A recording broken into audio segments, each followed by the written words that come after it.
Declassified letter. Dated May 3, 2015. Addressed to me. I hadn't opened it in 10 years. Dad, if you're reading this, something went wrong. Her handwriting was the same as it had been on birthday cards. Neat. Patient. She never dotted her I's with circles or hearts. Always a line. Military precision, even at 12. I did what you taught me, watch their backs, even if nobody's watching mine. I read it alone, long after midnight. The house was dark. The world had moved on.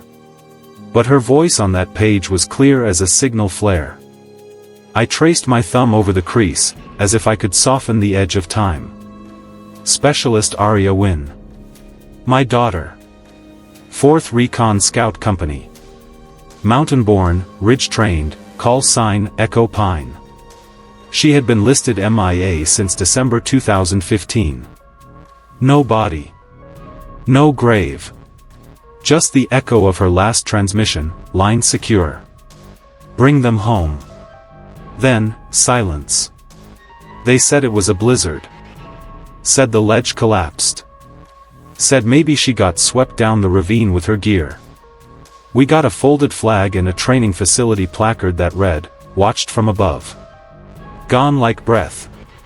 Gone like breath. But 10 years later, in a stretch of dead zone valley near Pine Hollow, Oregon, a National Guard unit got pinned. Their comms were jammed. No air support. They were surrounded, dug into the wrong side of a pass they never should have entered. Then someone, took a shot from 900 yards out. Took out the enemy spotter. Dead center. No one saw who fired it. But one of the younger soldiers whispered it aloud, like a prayer or a ghost story. Only one person ever shot like that. She was 29 the last time I saw her. A precision shooter with a custom-built .270 and round she polished by hand, each one etched with her initials, A.W.D.P. Echo Pine. Her way of marking responsibility. She said it wasn't about ownership. It's about memory, Dad. Each round reminds me who I'm covering. Who doesn't die today. Aria wasn't a show-off. She didn't shoot for bragging rights. She shot to keep others breathing. Her rituals were quiet. Personal. She'd sit with her ammo in the evening light, whispering names from the roster under her breath. That's how she steadied her hands. Not with caffeine or anger, just memory. She learned to read stone like a compass. She'd scale a ridge in silence, disappear into snowdrifts and appear behind instructors without a sound. The stone told me where to stand, she used to say. It never made sense to the others.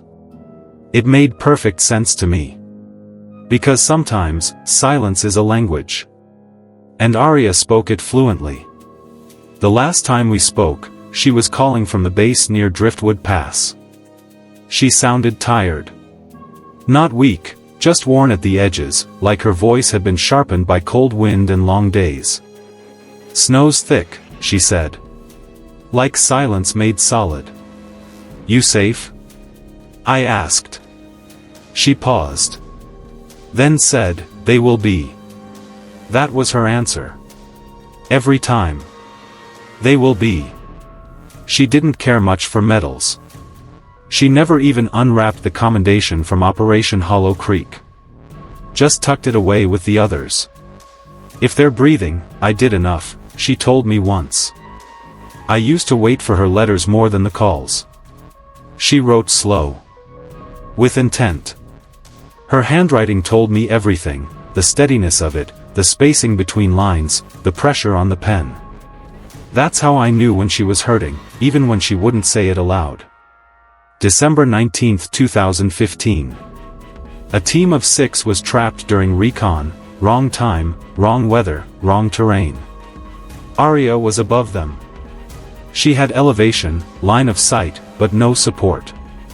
Their exfil route had collapsed under an avalanche, and they were boxed in by hostiles. The weather blacked out air support. She didn't wait. She took position on a frozen ledge. Covered the retreat. Every shot counted. 6 soldiers made it out alive. Arya didn't. Her last recorded comm, line secure.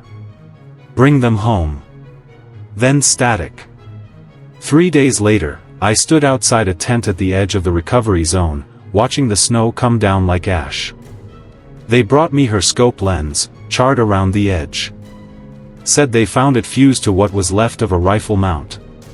No body. No helmet. No beacon. Just melted snow. Burnt canvas. Torn fabric. No funeral. Just protocol. A placard went up on the wall of the recon training grounds. Wooden. Small. Carved without flourish. Watched from above. Gone like breath. That was it. No ceremony. No folded flag this time. Just the sound of snow falling on boots. I asked them if they were still searching. They said, "We have to prioritize active operations." They told me, "Sir, sometimes we don't get everyone back." I said, "She got them back." They looked away. I stopped asking questions after that. There's a point where grief turns quiet. Not because it hurts less. Just because the echo gets tired of bouncing off empty rooms. For years, nothing. But then came April 12, 2025. Sand Cut Range. Convoy escort, 6 vehicles. Routine. Until it wasn't. Hit by coordinated fire from elevated scrub lines. One machine gunner pinned the lead vehicle, and their comms went dark fast. Scrambled signal. No uplink. No overwatch. They were stuck. Captain Lee Thomas called in the distress. It barely went through. He was yelling over the mic. I heard the audio later, panic laced under his words, but held down with command. Then. One shot. Clean. Precise. Machine gunner dropped. Then another. Then another.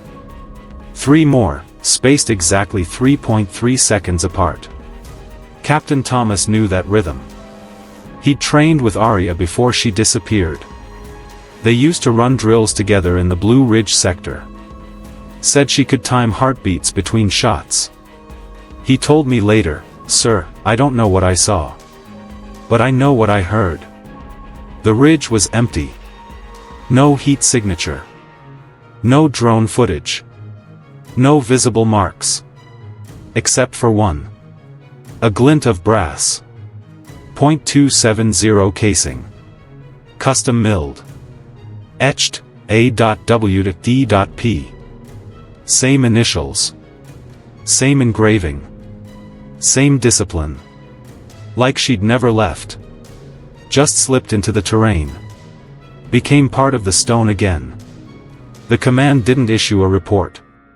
Just logged it as, unverified outside assist. I asked to see the brass casing. They said it went missing during post-mission cleanup. But a week later, a weatherproof envelope showed up taped beneath a field locker at Bravo Outpost. Inside, a torn field badge. Her old one. Stitched into a strip of gauze. And a note. Scrawled in black grease pencil on ration paper. Not finished. Just hidden. Some promises were camouflage. They never confirmed it. But they stopped saying, "presumed dead." They moved her file into a sealed status. Classified, active hold. I never told the press. Never spoke to the networks who came sniffing after the leaked rumors. Because if she was still out there, somehow, somewhere, I wasn't going to turn her shadow into someone else's spotlight. Arya didn't want headlines. She wanted safety. For the others. For the team. For the ones still walking into bad places hoping someone's watching from the ridgeline. She'd said it once in passing, almost joking, "If I ever disappear, Dad, don't come looking." Just keep the door unlocked. And trust that the wind knows where I live. Now I leave her ammo box on the porch, once a year. Inside it, I place her flannel cleaning cloth. A few names on paper. One new .270 round. And wait. They started calling it the echo effect. Nobody said her name outright. Not in the field. Not in briefing rooms. Just echo. Like the sound of a shot that had already saved you. It wasn't official. There was no doctrine, no line item in reports. But it started to spread, stories passed between units at the edge of nowhere. Places with no signal, no overwatch, where help shouldn't have come, but somehow did. There were patterns. No witnesses. No drones catching movement. Just a shot. Always one. Then two. Then three. 3.3 seconds apart. Then silence. Once, in the Corhaven pocket, a field medic swore he saw the shimmer of a scope glass disappear into dust before the last evac bird arrived. Another time, a corporal clearing a ravine in the Sierra grid line found a fresh trail of boot prints leading up to a ridge, and stopping mid-path. No tracks forward. No tracks back. Like whoever it was had stepped sideways into the mountain itself. The only consistent thing left behind, a brass casing. Etched, A.W.D.P. Some stopped trying to explain it. Some started folding her into their night prayers. Others just called it reassurance. They'd whisper, "If Echo's watching, we're not done yet." Captain Thomas submitted a quiet request, no rank, no comment, just one brass plate, added to the training grounds wall. They approved it. 4 days later, at 0400, a new engraving appeared under the old wooden beam that still bore her unit sign. Echo Pine, still covering. Still silent. No fanfare. But something started happening after that. New recruits began leaving tokens near the wall. No orders. No announcements. Just offerings. A fire starter flint wrapped in cloth. A compact scope lens. A folded range card with a single line scratched across it, "Bring them home." Someone carved a maple twig into the shape of her initials. Left it under a stone. It was gone by morning. Nobody claimed it. Nobody talked about it. But the brass plates stopped tarnishing. Like someone wiped them clean. They said it was weather. I knew better. I drove to Pine Hollow myself in late May. I hadn't been there in years. I took her route, East Road, then the switchback trail that disappears behind the fire break. The one she used to say was, quieter than breath. The trees hadn't changed. Same lean, same hush. The kind of place where noise has to ask permission. Halfway up the trail, I found a flat stone, waist-high, marked with faint soot. Nothing obvious. Just a place where fire had once burned slow and low. Beside it, a strip of paracord tied around a root. Wrapped around it, a shell casing. .270. Empty. I didn't touch it. Just stood there, feeling the wind pass over my shoulder like it had somewhere to go. Then I heard it, nothing. That silence Arya used to chase. The kind that isn't absence, but presence. A quiet so thick, it holds you still. Like you're not alone. Like someone is watching. Not with malice. With protection. I stood there until my knees gave out and I sat on the earth like it was the last warm place on the mountain. I didn't cry. Couldn't. It was too much like being seen. That's when I knew, she never left the ridgelines. She just became part of them. When command quietly restored her name to the veteran logs, they didn't send notice. I only found out when I visited the archive clerk I used to share coffee with on Thursdays. She slid the screen over and said, "Harold, you should look at this." Name, Specialist Aria Win. Status, Classified, Honor Active. Designation, Asset Echo Pine. Notes, Field Recovery Indeterminate. Watch pattern continues. I asked what that meant. She looked at me and said, means someone out there still thinks her job isn't done. I left the office without speaking. Because I knew it already. Some soldiers come home. Some go under stone. Some stay hidden. Not out of fear, but out of faith. In May of that year, a new trainee was assigned her old locker. He opened it and found nothing inside. Except for a cloth. Flannel. Folded. And a card. One line, stand where the stone tells you. He asked around. Nobody admitted placing it. But his first live fire exercise, he took high ground nobody else considered. He caught the ambush pattern before it started. Said he just had a feeling. They called them echo saves. Off the record. Off the books. Just quiet mentions passed along field to field. You'd hear it in the low hum of mess hall talk, or murmured between range drills. Team Bravo got echoed out of that trap in Sector 9. Recon 3 swears they saw movement, but no heat, no shape. Then that sniper nest just went cold. Nobody filed reports. Not because they feared retribution, but because it felt sacred. Aria's name, even unspoken, had become a thread in the tapestry of these soldiers' lives. She wasn't a ghost. Ghosts are loud in the wrong ways. She was something else, weathered and watching. Unseen but unmistakable. The kind of presence that didn't need to shout to be known. One autumn, a junior intel officer at Fort Rich wrote a report trying to map the pattern of these unconfirmed interventions. He cross-referenced 6 years of mission logs, overlaid GPS traces with loss rescue timelines. Found 19 instances. Different regions. Different units. But same rhythm. Same signature. Same intervals. The report got flagged and buried under a low-priority anomaly tag. But a copy circulated among certain field commanders. One of them added a post-it on the first page. She still guards the ridgelines. Recommend silence. And that was the end of it. Nobody tried to track her. Nobody dispatched teams to find her. They just left space. Sometimes it's the absence of pursuit that proves respect. The training grounds back home changed too. Not in overt ways. But quietly. A new range marker appeared one morning on the ridge above the scout course, an old wood beam, planted deep into the slope. At its base, a stone. Unmarked, smooth.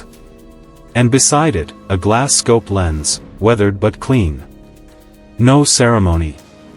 No ribbon. Just presence. The recruits knew not to move it. Somehow they all knew.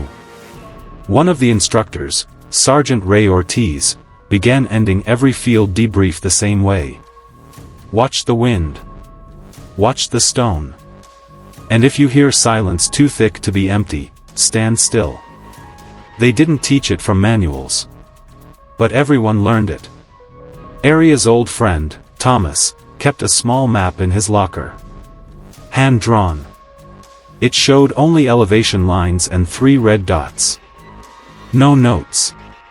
No names. When asked, he said, that's where she covered us. Where we came home. I met him again 2 years ago, under a sky so clear it felt unfinished. He stood beside me on the porch. Said nothing for a long time.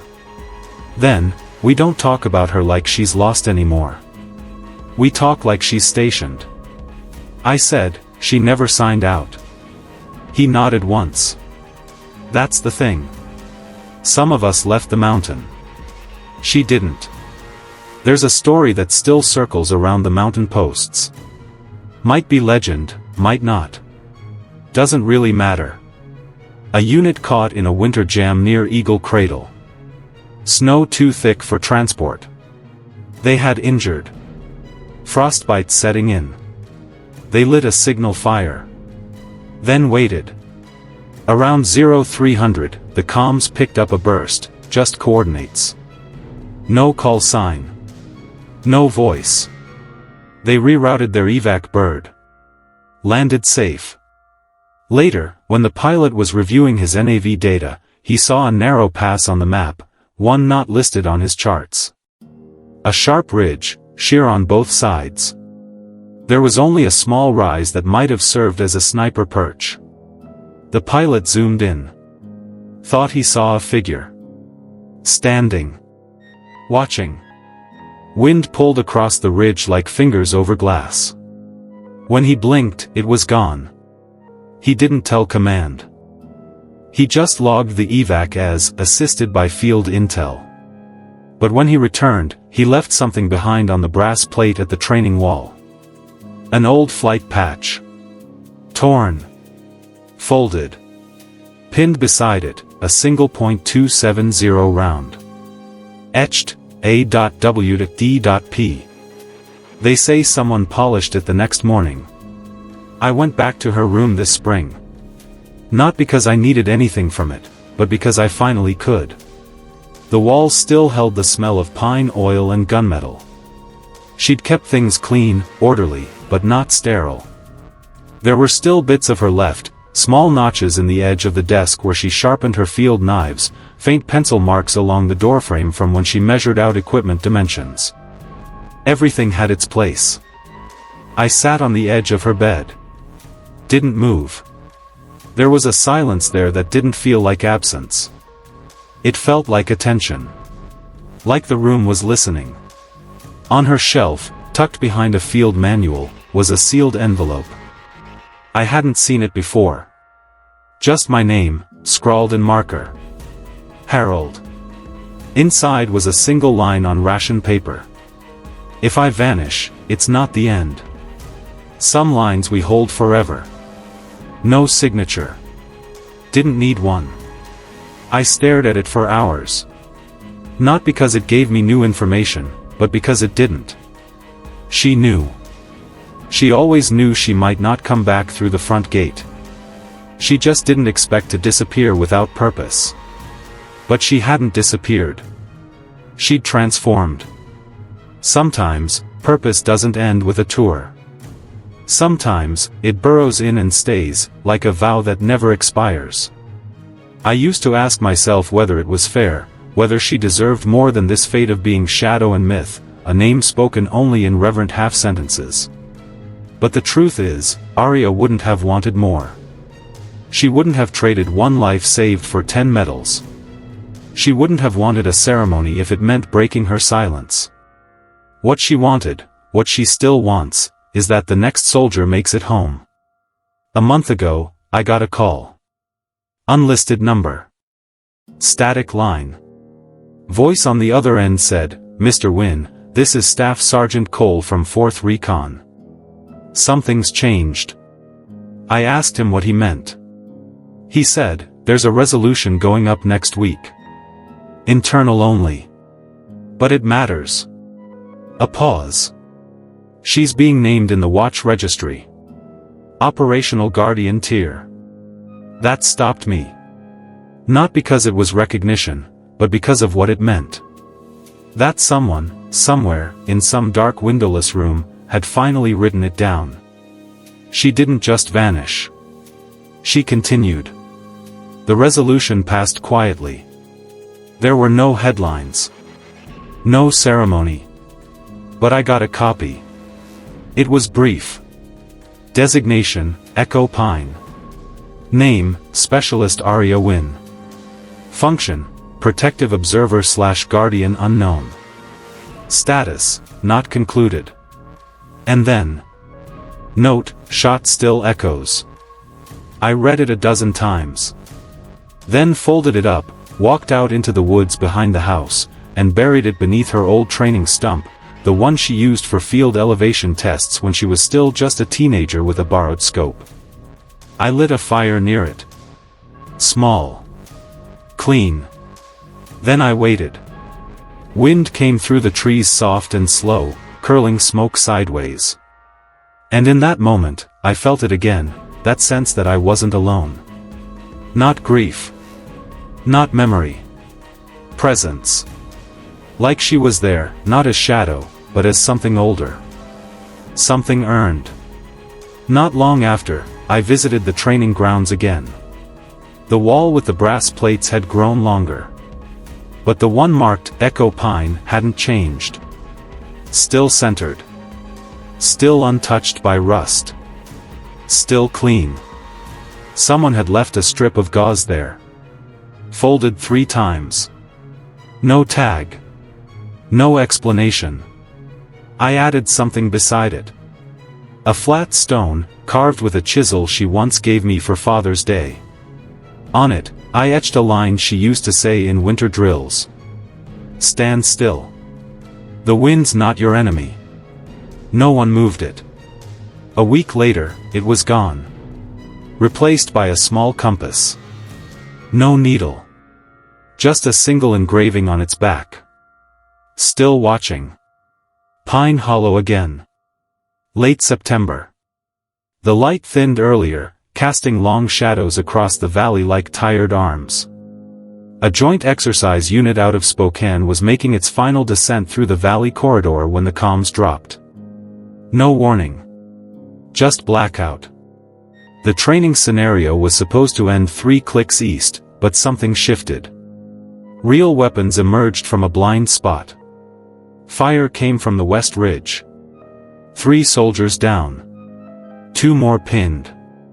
Evac bird was 20 minutes out, too far. Captain Elkins hit the distress beacon. It pulsed twice. Then silence. The line was folding. That's when the first shot cracked. High velocity. Suppressed. Direction unclear. But it hit true, an enemy sniper, perched behind elevation cover. Gone. Then the second.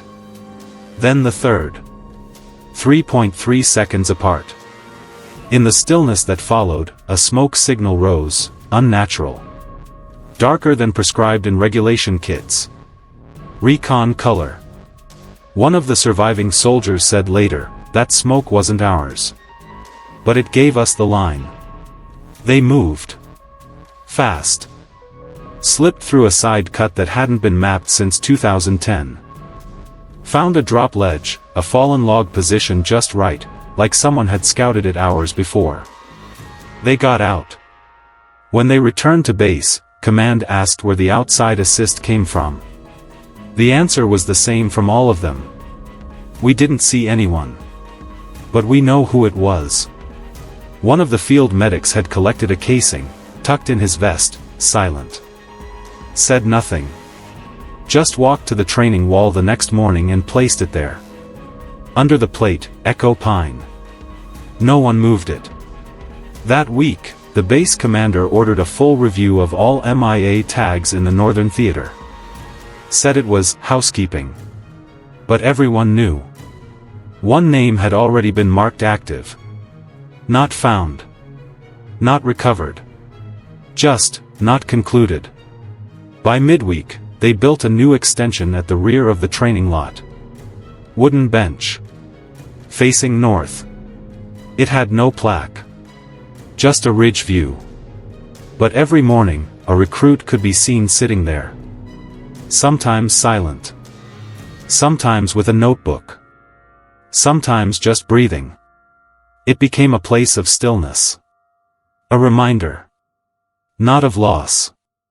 But of vigilance. A major named Remy took the initiative to begin a tradition. Voluntary. At the end of every rotation, each soldier was asked to polish one shell casing, and etch a name onto it, not theirs. Someone else's. Someone they owed. The box of shells was kept near the bench. No one defaced it. No one misused it. They called it the witness box. One evening, a cold front came in fast. Wind biting. Fog crawling over the range like breath held too long. A recruit, fresh out of orientation, returned late from compass drills. Got disoriented. Couldn't find the trail back. Night falling.